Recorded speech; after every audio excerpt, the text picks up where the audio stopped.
Ya, selamat berjumpa lagi dengan saya, masih di mata kuliah Sistem Informasi Manajemen. Untuk pertemuan kali ini kita akan membahas tentang Sistem Informasi Sumber Daya Manusia. Selanjutnya kita akan membahas tentang pengertian Sistem Informasi Sumber Daya Manusia.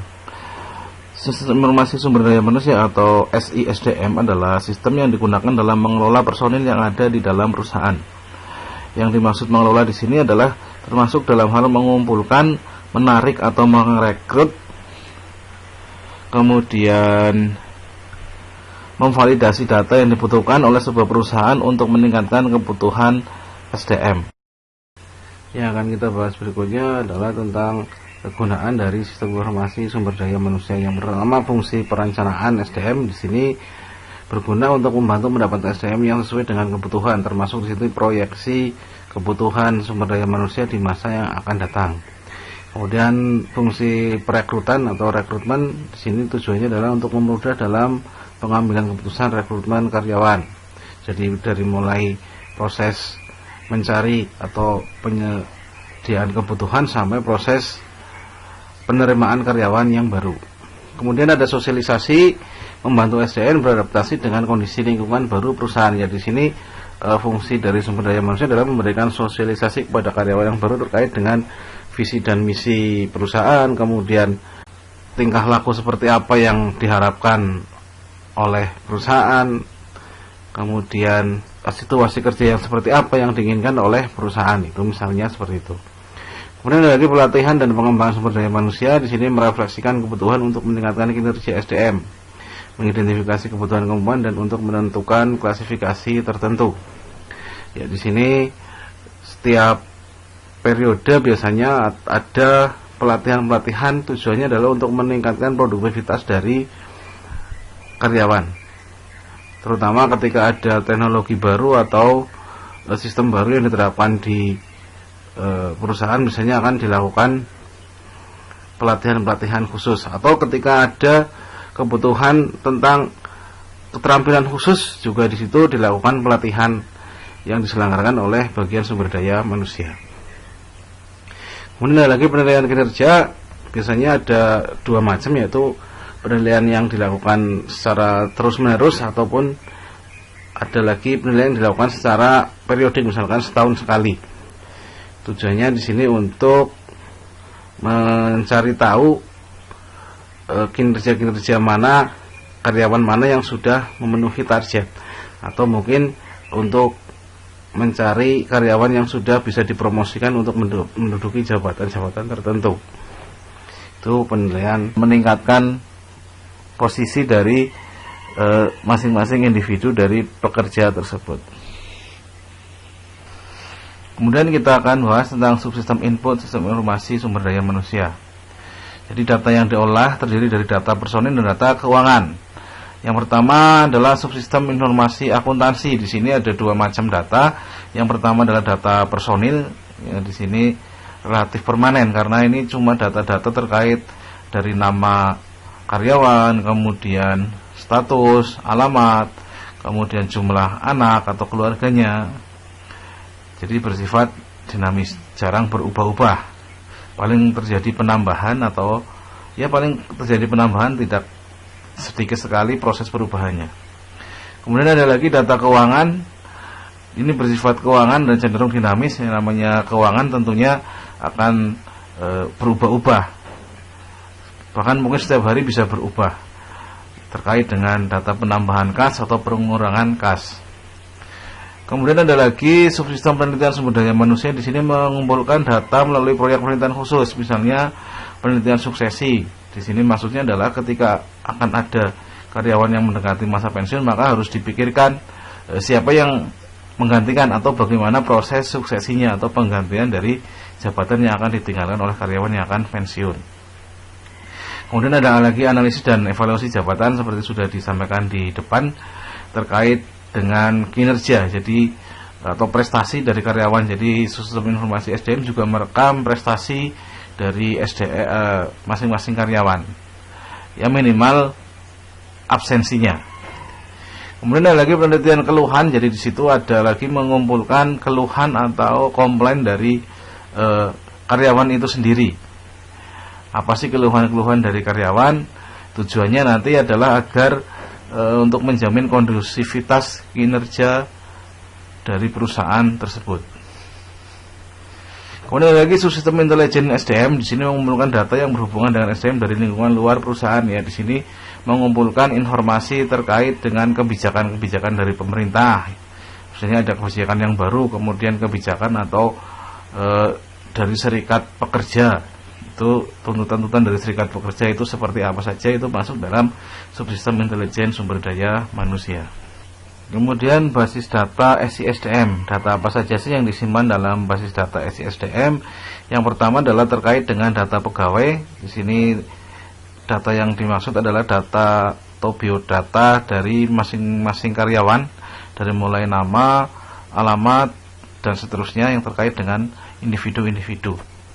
Kemudian ada lagi data non pegawai. Di sini contohnya adalah data agen tenaga kerja.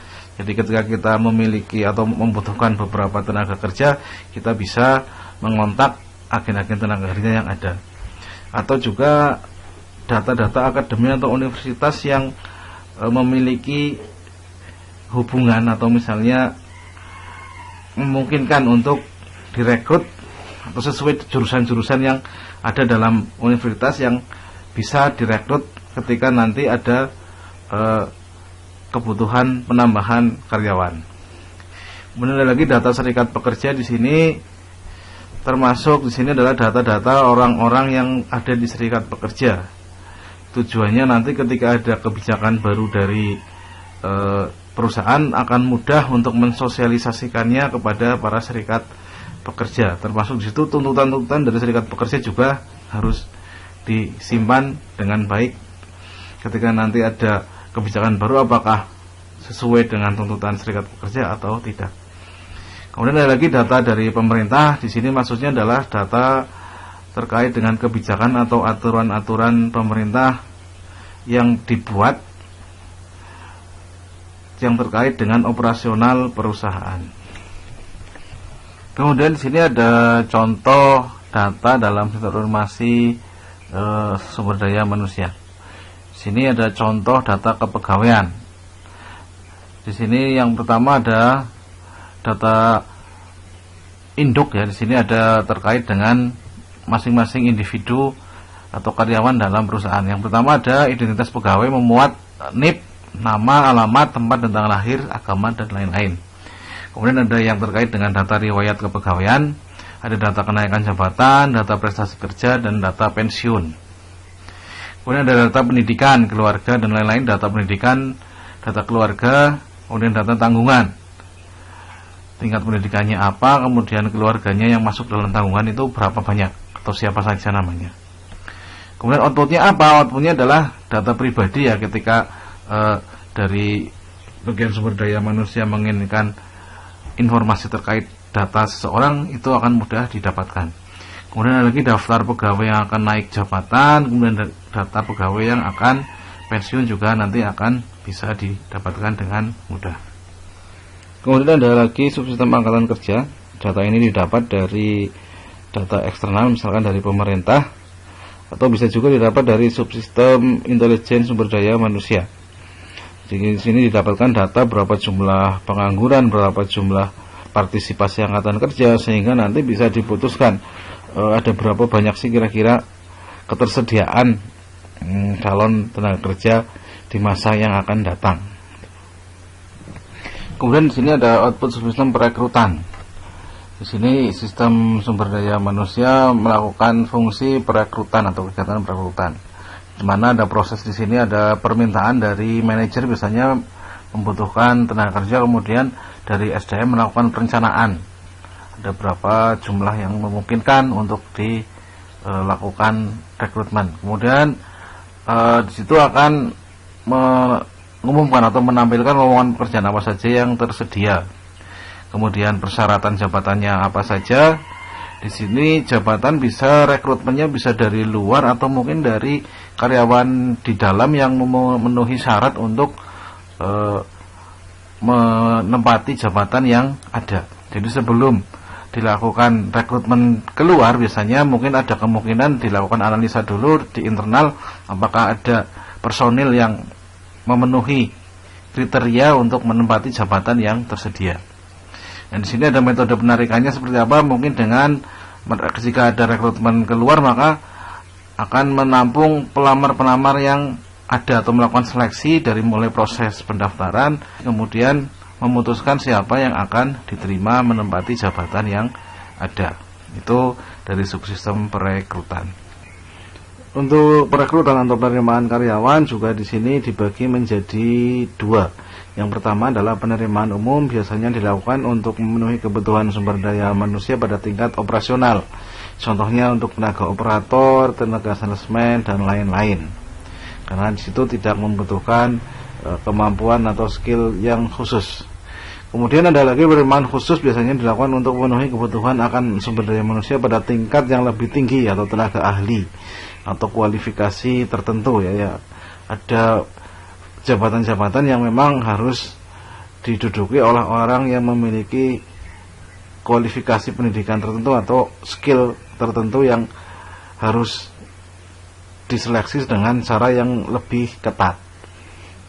Kemudian subsistem kompensasi. Untuk subsistem ini tugasnya adalah untuk melakukan proses penggajian. Di situ ada input berupa data gaji pokok, data tunjangan, data kenaikan jabatan, dan data lembur serta data potongan.